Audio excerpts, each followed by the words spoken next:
Bienvenue au château de Vaux en Champagne pour cette énième vidéo de ce château où on va parler un petit peu et encore des travaux qui ont été faits dans la maison cette fois-ci, puisque tout l'extérieur, comme vous le voyez derrière, est terminé depuis environ 2 ans. Et maintenant que le château est sauvé, on s'occupe de réhabiliter tous ces décors intérieurs qui ont été saccagés pendant près d'un siècle avant la guerre et surtout après la guerre, avec énormément de boiseries, de parquets ou de cheminées qui avaient disparu. Et mon travail, là, depuis quelques années, c'est maintenant de réhabiliter tous ces salons et de retrouver un esprit, une ambiance du XVIIIe siècle avec énormément d'artisans qui œuvrent au quotidien pour ça. On va commencer par le vestibule. Voilà, donc on se retrouve ici dans la première salle du château, qui est en général au XVIIIe siècle une salle assez commune, assez froide, puisqu'elle est composée d'une coupe de pierre au mur, d'un dallage en pierre naturelle au sol, et d'un plafond relativement minéral, un petit peu comme tout ce décor qui nous entoure, qui fait référence aussi un peu à l'architecture.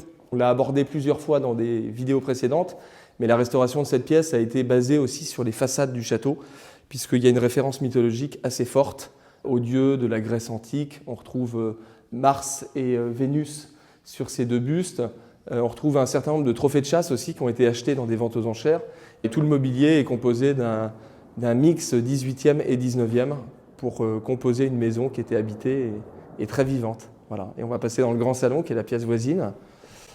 Pièce évidemment centrale puisqu'il s'agit de la plus grande, avec un décor entièrement revu, puisqu'il n'y avait plus rien. Pour mémoire, ici, on n'avait pas de boiserie, pas de sol, il y avait des étais qui retenaient les structures sur 2 étages, et même la cheminée a été rapportée. Voilà. Ce qui est beau avec cette cheminée, c'est que c'est celle d'origine qui avait été dérobée et retrouvée. Et voilà, par un concours de circonstances, elle est revenue au château dans les années 80, et c'est une des rares pièces d'origine qui a été cédée à la vente du château, qui était stockée dans les écuries et qui a été réinstallée. Voilà. Le lustre, lui, il a été acheté dans un château dans l'ouest de la France, mais il a les proportions et le style évident Napoléon III qui avait dans ce grand salon, je pense, à la fin du 19e siècle. Donc tout l'ensemble de mobilier est assez remarquable. C'est vraiment une pièce où j'ai mis un point d'honneur à faire l'acquisition de belles choses. Le mobilier de Jean-Jacques Rousseau qui vient du château d'Ermenonville, quelques commodes de l'époque Louis XV, et puis un ensemble de tableaux, cartels, et même ce piano est rare, bon, qui est relativement récent, mais qui témoigne aussi de la vie d'un château jusqu'aux années 30, 40. Et voilà, et c'est ça qui est beau, c'est d'avoir, je trouve, un mélange assez intelligent des styles, tout en gardant une harmonie, ce qui est très important. Et maintenant, on va découvrir le salon d'été, qui est la pièce qu'on a finie il y a peu de temps, et qui avait été filmée l'année dernière en cours de travaux.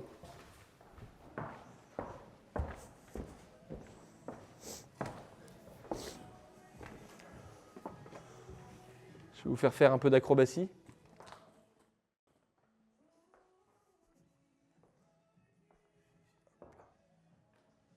Donc on revient dans le fameux salon d'été qu'on a vu tout à l'heure.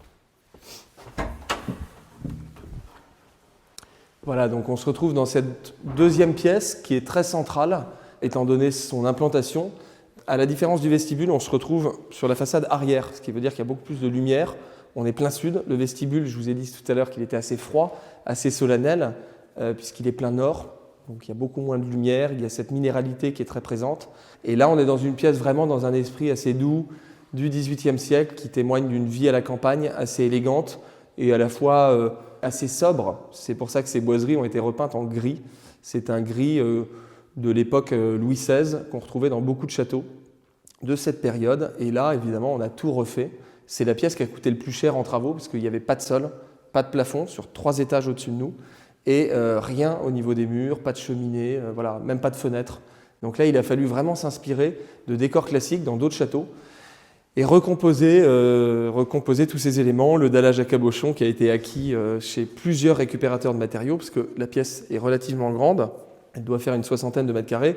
La cheminée qui a été récupérée sur un site marchand qui vient des Ardennes. Voilà, je l'ai démonté dans un appartement et on l'a acheté une somme dérisoire, je crois 150 €, et on l'a adapté à la pièce. Et voilà, l'objectif ici et ailleurs, dans le grand salon, dans la salle à manger qu'on va découvrir juste après, c'est de présenter des pièces qui ont été restaurées de A à Z, où il n'y avait plus aucun volume, mais où finalement le visiteur non averti peut s'y tromper.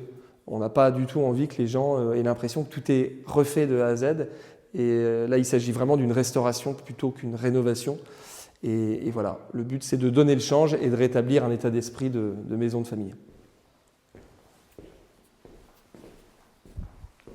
Là, on traverse maintenant le couloir, un couloir qui dessert toute l'enfilade arrière du château, qui a son importance, puisque là, on est sous l'escalier d'honneur et on passe du grand salon au salon d'été, du salon d'été à la salle à manger. Donc, c'est une enfilade qui est prestigieuse, qui était réservée aux invités au XVIIIe et au XIXe siècle. Et là, j'ai remis quelques tableaux de l'époque Napoléon III, une tenture murale jaune qui montre un petit peu d'élégance malgré ce couloir qu'on peut imaginer comme un couloir de service. Ça n'en était pas vraiment un. Donc du coup, l'objectif, c'était de faire quelque chose à cheval entre l'élégance et le fonctionnel. Ici, par cette porte, on arrive aux cuisines. On va juste vous montrer les chauves-souris qui finissent leur nuit. Voilà. Et en dessous, ce bel escalier d'honneur qui arrive dans les cuisines où il y avait énormément de monde qui travaillait jusqu'aux années 1920. Environ 30 domestiques étaient employés à la vie du château. Et voilà, je vous présente la salle à manger maintenant qui est en train de se terminer après 6 mois de travaux. Donc voilà cette pièce qui est tout aussi importante que les deux qu'on a traversées, puisqu'il s'agit de la salle à manger. À la fin du XVIIIe siècle, on alloue enfin une pièce pour les repas et les propriétaires, dans leur château, se retrouvent autour de l'art de la table dans un volume qui est dédié, et ça c'est tout à fait nouveau, donc plutôt sous l'époque Louis XVI. Et ici, on a refait absolument tout, comme dans le salon d'été, il n'y avait plus de sol. Donc toute la pièce était écroulée. On avait des étais, je ne sais pas si vous vous rappelez des premières vidéos, il y a plusieurs années, qui retenaient les plafonds. Donc tout ça, il a fallu le refaire déjà au niveau des charpentes et des structures. Et après, on s'est retrouvé avec des coquilles vides absolument gigantesques qu'il a fallu, encore une fois, meubler, redessiner, redécorer. Et là, c'est très satisfaisant comme travail, puisque comme le grand salon et le salon d'été, on passe d'un champ de ruines, où il n'y a absolument plus rien, à une pièce qui est en train, vous voyez, d'être repeinte en ce moment par Emma, qui fait un travail tous les ans assez exceptionnel sur les peintures, les décors, en patinant toutes ces belles portes et boiseries qui ont été restaurées pendant l'hiver. Voilà, et donc le décor ici a été inspiré des salons voisins sur des moulures et des œuvres qui existaient déjà. Au XVIIIe siècle, on avait quelques salons à l'arrière du château qui ont servi, comme il y avait encore les boiseries, à redessiner du coup les moulures, les portes. Donc on est parti d'un modèle d'origine qu'on a dupliqué dans le grand salon et dans cette pièce où on se trouve. Donc évidemment, je n'ai aucune idée de comment était composée cette pièce avant que les boiseries soient enlevées. Le plafond subsistait encore dans son état actuel, mais il y avait des trous partout qu'on s'est efforcé de reboucher. Il y a cette rosace assez exceptionnelle et qui montre un décor de paniers fleuris, de feuilles d'acanthe, typique de la période Louis XV. On pense que ce décor est un décor d'époque et qu'au XIXe siècle, finalement, on n'a que restauré ces pièces. Voilà. Donc on n'est pas du tout dans un décor contemporain ou Napoléon III. Donc c'est la raison pour laquelle je me suis inspiré des boiseries d'origine pour les refaire à l'identique. Et voilà, et ça marche plutôt bien. Ici, on est sur du plâtre, comme dans le grand salon, je ne sais pas si vous vous rappelez de ça. On a fait un subterfuge qui fonctionnait déjà au XVIIIe et qu'on réemploie aujourd'hui. La partie basse est en boiserie de chêne, dure, et la partie haute est en staff. C'est du décor de plâtre qui est assemblé et qui suit exactement les mêmes lignes et les mêmes codes que la partie basse. Ce qui fait qu'une fois peint, vous avez un sentiment de boiserie qui monte du sol jusqu'au plafond. Évidemment, ce procédé coûte moins cher, va un petit peu plus vite et permet d'avoir un visuel avant-après qui est vraiment très satisfaisant, je trouve. Donc, les fameuses doubles portes qui sont toutes neuves, qui ont été posées il y a 2 semaines par l'ébéniste qui les a copiées à l'identique. Vous voyez ici la partie qui n'est pas peinte. Et je vais vous montrer la porte juste de l'autre côté, parce que là, on est sur 2 doubles portes. C'est vraiment très élégant. On a cette enfilade que vous allez découvrir. Et on a une porte du XVIIIe siècle qui se cache juste derrière. Et vous verrez, c'est exactement la même. Voilà la porte d'origine que vous avez ici en 2 parties. Et la porte neuve qu'on a vue juste avant. Donc là, la seule différence, c'est qu'on a les ferronneries qui sont forgées à la main et qu'on a fait rééditer chez un spécialiste qui va nous faire exactement le même modèle et qui seront posés dans les semaines à venir.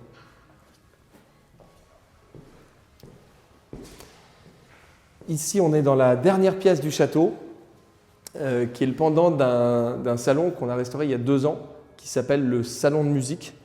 Et c'est exactement la même pièce, parce que Vaux étant un château très symétrique, on retrouve des proportions de l'aile droite à l'aile gauche absolument identiques. Et ce qui est très intéressant, c'est qu'ici on retrouve tout le décor du 18e.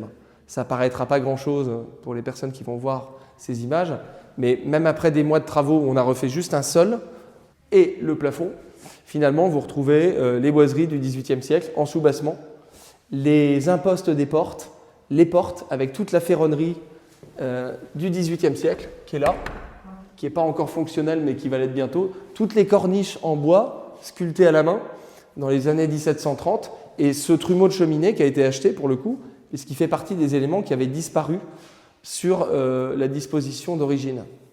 Pour rappel, dans les années 30, le château n'a pas été vendu, mais il a été en grande partie pillé et c'est là que une partie des anciens propriétaires a décidé de replacer certains objets, certains décors, puisque le château était en très mauvais état. Donc c'est un parti pris aujourd'hui qu'on regrette, ça fait quasiment 100 ans, mais qu'on peut comprendre aussi dans le contexte de l'époque où Vaux était complètement à l'abandon et commençait à fuir. Donc si les toitures fuient, il fallait sauver une partie des décors qui ont été replacés ailleurs. Ce qui est un peu dommage, c'est que typiquement ce trumeau, on aurait aimé l'avoir, on l'aurait restauré. Là, on n'a rien. Donc on a remis une cheminée d'époque 18e. C'est une cheminée Louis XV qui est en pierre marbrière de Corton. C'est un marbre, on peut appeler ça comme ça, mais qui est beaucoup plus massif, parce que la Bourgogne, c'est une région où on trouve beaucoup de pierres. Et donc c'est une cheminée qui est monolithe, qui est vraiment impressionnante et qui était parfaitement aux dimensions de celle d'origine, qui était une cheminée beaucoup plus récente. Donc on l'a changée et elle sera coiffée du coup dans quelques jours là, de ce trumeau qu'on va placer par-dessus. Voilà. Et ici vous avez le décor d'entre-fenêtres avec les boiseries qui je trouve sont très belles et qui témoignent un petit peu de l'état du château, avec des paradoxes. D'un côté, des parties qui sont restées à leur place, qui n'ont pas une valeur incroyable, mais par contre qui ont une valeur historique, et des parties qui sont dévastées où là il n'y avait plus rien. Typiquement la salle à manger qu'on vient de traverser, plus rien au sol, plus de plafond, plus de sol, plus de mur. Donc là, voilà. Et ici, on démarre avec quelque chose. Déjà, la boiserie, avec toutes ces imperfections qui témoignent de son ancienneté, et surtout sa couleur. Et cette couleur, aussi dingue que ça puisse paraître, je vais la garder. On ne va pas du tout la repeindre. On l'a nettoyée avec du savon noir et de l'eau tiède à plusieurs reprises. Et maintenant qu'on a retiré toutes les impuretés, les salissures, on a à peu près la couleur d'origine avec 300 ans de patine. Donc c'est juste ça qu'on va un peu raviver, c'est boucher les quelques trous avec Emma justement qui fait tous les décors à côté. Et finalement, on va garder toute l'authenticité de la pièce.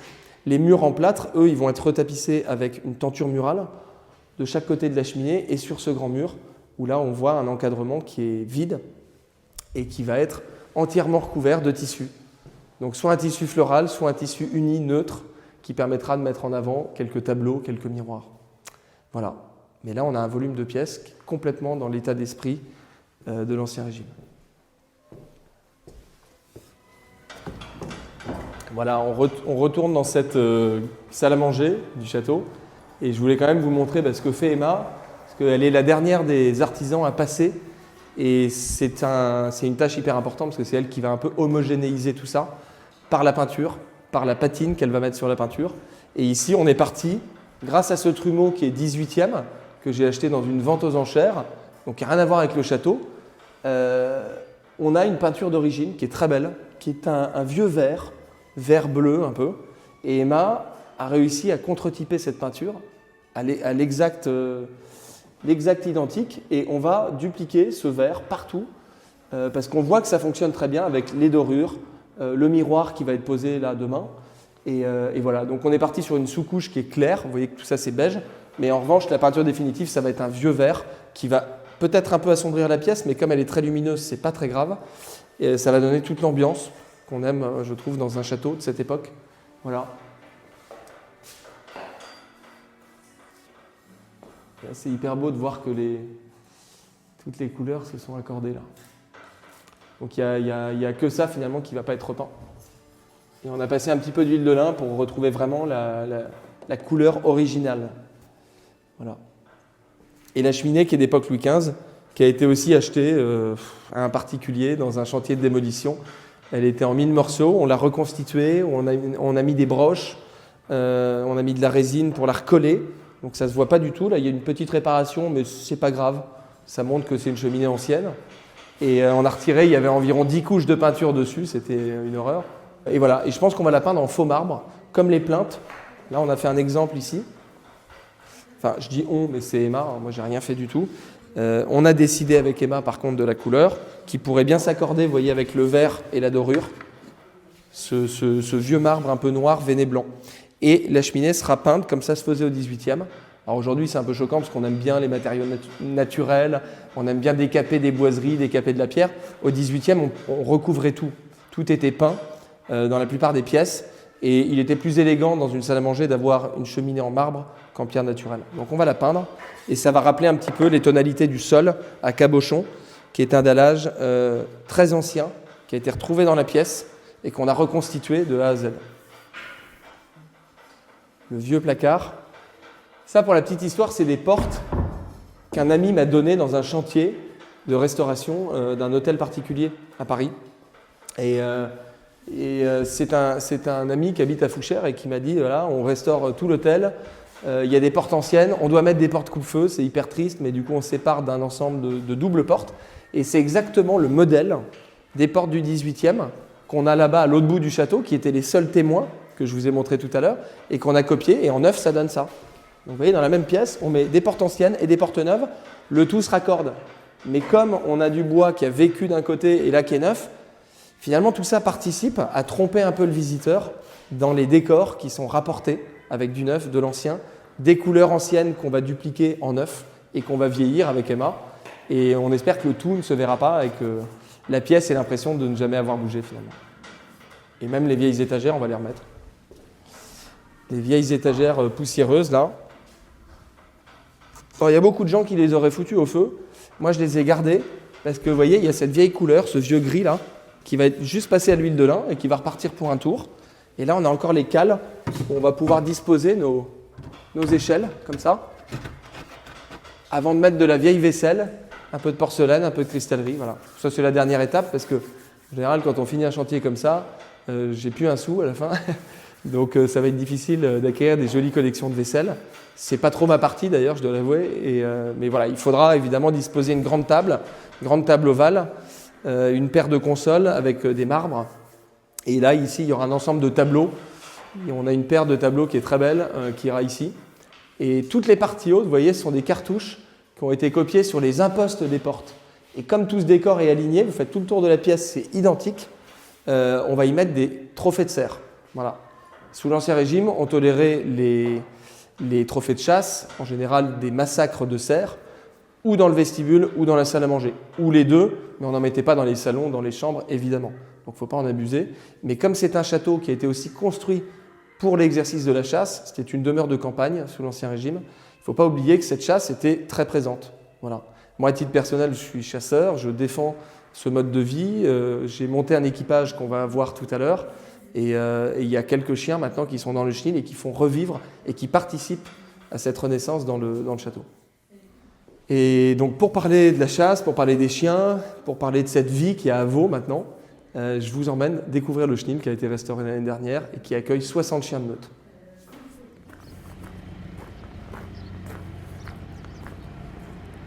Là on traverse la cour d'honneur où on retrouve les communs dans lesquels il y avait évidemment des chevaux, des remises à calèche.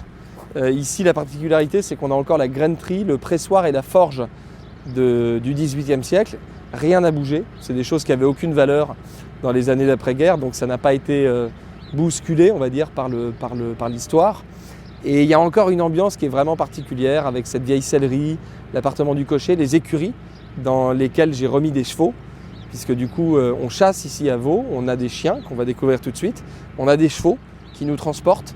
C'est un mode de chasse qui est peu connu, mais c'est un mode de chasse écologique où on se déplace uniquement à cheval ou à vélo et exceptionnellement en voiture. Voilà. On va découvrir maintenant le chenil qui se situe au bout de la cour, dans ce qu'on appelle la cour d'écurie. Puisqu'au XVIIIe siècle, on avait la cour d'honneur, la cour d'écurie et la cour de ferme qui hébergeait tous les moutons et le bétail qui était utile à la vie d'une propriété agricole. Oh les petits chiens!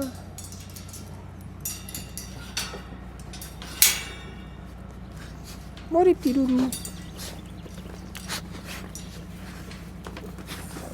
Donc voilà le chenil, qui était un petit bâtiment qui servait à des gardiens à l'époque, au XVIIIe siècle. Je parle de la construction toujours. Hein. Et à la fin du XIXe siècle, Henri de Fontenay, qui était le gendre de Monsieur de Maupas, qui était le fameux ministre de Napoléon III, qui a racheté lui le château au XIXe siècle. Donc son gendre était un passionné de chasse, il était lieutenant de louveterie, maître d'équipage, et son équipage chassait le cerf en forêt de Chaours. Donc il avait fait ici son chenil, et il chassait régulièrement. Donc moi c'est aussi quelque chose qui m'a parlé. Quand j'ai acheté Vaux il y a 11 ans et en démarrant vraiment en bas de l'échelle, c'était de se dire il y a tout ce paysage forestier naturel qui entoure ce château où il y avait chenil, écurie. Et mon rêve un jour ce serait d'y remettre des chiens, des chevaux et d'ouvrir cette maison au public et d'y vivre un petit peu comme on y vivait il n'y a pas si longtemps que ça. Voilà, donc c'est tout un état d'esprit, un art de vivre qui me plaît depuis que je suis né, parce que j'ai eu la chance d'y goûter depuis la naissance.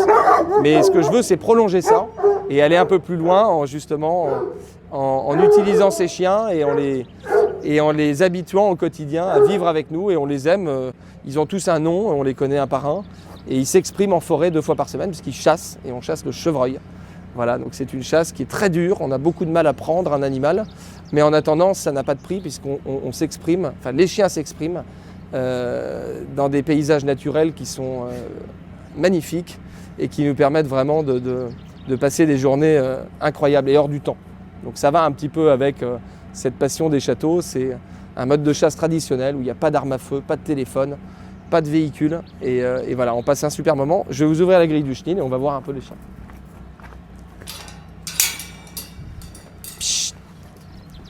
Alors voilà la meute qui est composée de 60 chiens. Et hop, hop, hop, hop, hop, hop, hop, hop, hop. Et hop, hop, hop, hop, hop, hop, hop, hop, hop. Arrête, tu guettes.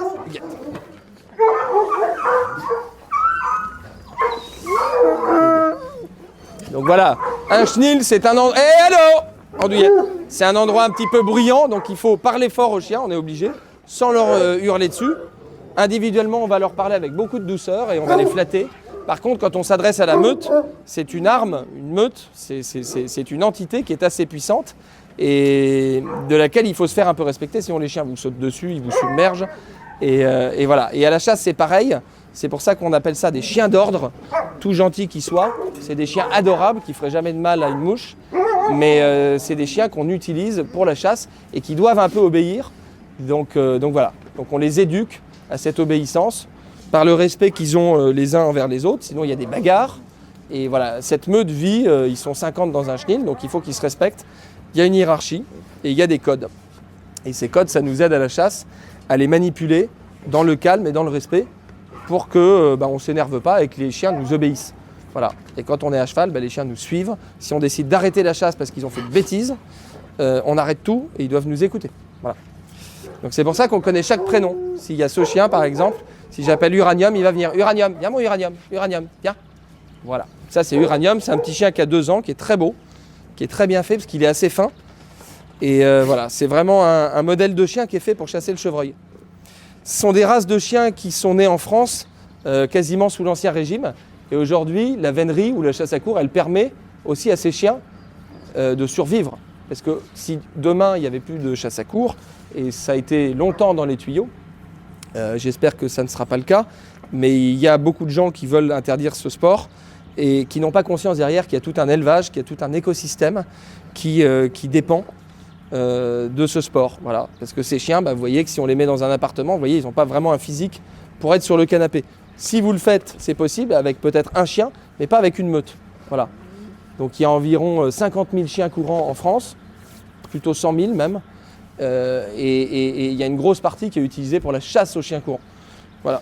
Donc si demain il n'y a plus cette chasse aux chiens courants, on va chasser avec des fusils la nuit, avec des personnes qui vont réguler le gibier, qui seront des salariés de l'État.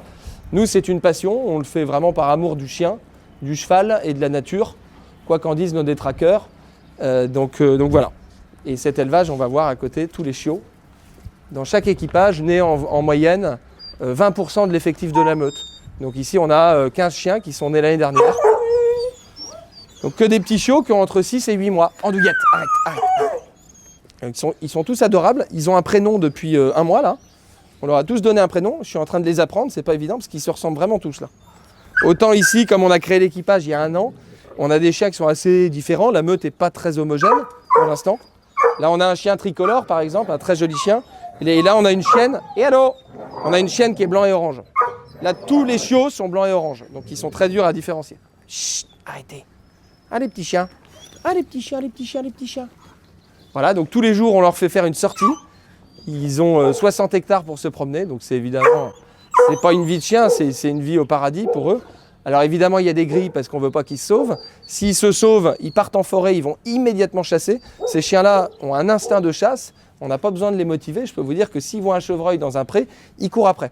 Ce sont des chiens courants, donc ils ont une aptitude physique qui est hors norme. Et quand il y a une proie ou un animal qui court devant eux, leur réaction, ça va être immédiatement de courir après. Aussi parce que ce sont des carnivores, ils veulent se nourrir. Voilà. Donc nous, on n'est pas là pour stimuler ça à outrance, mais en revanche, ces chiens nous permettent de chasser.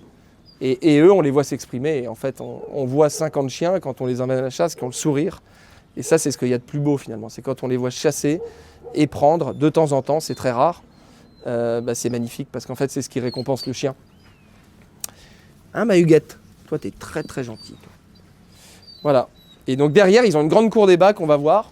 C'est une espèce de grand parc de loisirs pour enfants qui est grillagé et où les chiens ont environ 1,5 hectare pour courir, pour faire des bêtises et s'amuser. Arrête, Huguette. Hop. Hop. Hop. Hop. Allez, à la cour, à la cour, à la cour, à la cour, à la cour, à la cour, à la cour, à la cour. Hop. À la cour, à la cour, à la cour, à la cour, à la cour, à la cour. À la cour, à la cour, à la cour, à la cour, à la cour, à la cour, à la cour, à la cour. Et on ne saute pas. Et on ne saute pas. On ne saute pas. Allez, venez. Tango, tango, tango, tango. Viens. Viens, mon tango, viens. Tango. Uranium. Ouais, tu es bien. Tu es bien, tu es bien, tu es bien. Oh, Mariette. Oh, viens me voir. Viens me voir. Ouais. Ouais, t'es belle. Arrête, non, Ultra. Je t'ai déjà dit, on saute pas. T'es vilaine. Oh non, on ne saute pas. Voilà, un jeune chien à qui on apprend de ne pas sauter. Mais elle apprend pas vite. Par contre, elle chasse très très bien. D'où l'instinct quand même qui est vraiment primaire chez ces chiens. De chasser. Arrête, andouillette, arrête. Ça c'est Opéra, qui est un très joli chien. C'est Rivage qui chassait le cerf et qu'on nous a donné. Arrête, andouillette, tu arrêtes. Arrête. Bon voilà, c'est des chiens qui sont pleins d'amour. Quand vous rentrez dans le chenil, qui vous sautent dessus pour exprimer tout cet amour. Donc voilà, il ne faut pas y passer la journée, sinon on serait très sale. Mais c'est un grand bonheur de les voir chaque année évoluer, s'améliorer aussi dans la chasse. Dans la vie au chenil, et puis surtout tous les chiots qu'on fait naître, on les voit sortis du ventre de leur maman et quelques années plus tard chasser et faire des miracles. Et ils arrivent à faire vraiment des miracles. Ouais. Ah ma touraine, ah ma touraine. On a beaucoup de chiennes. Arrête, Varsovie, arrête. Psst.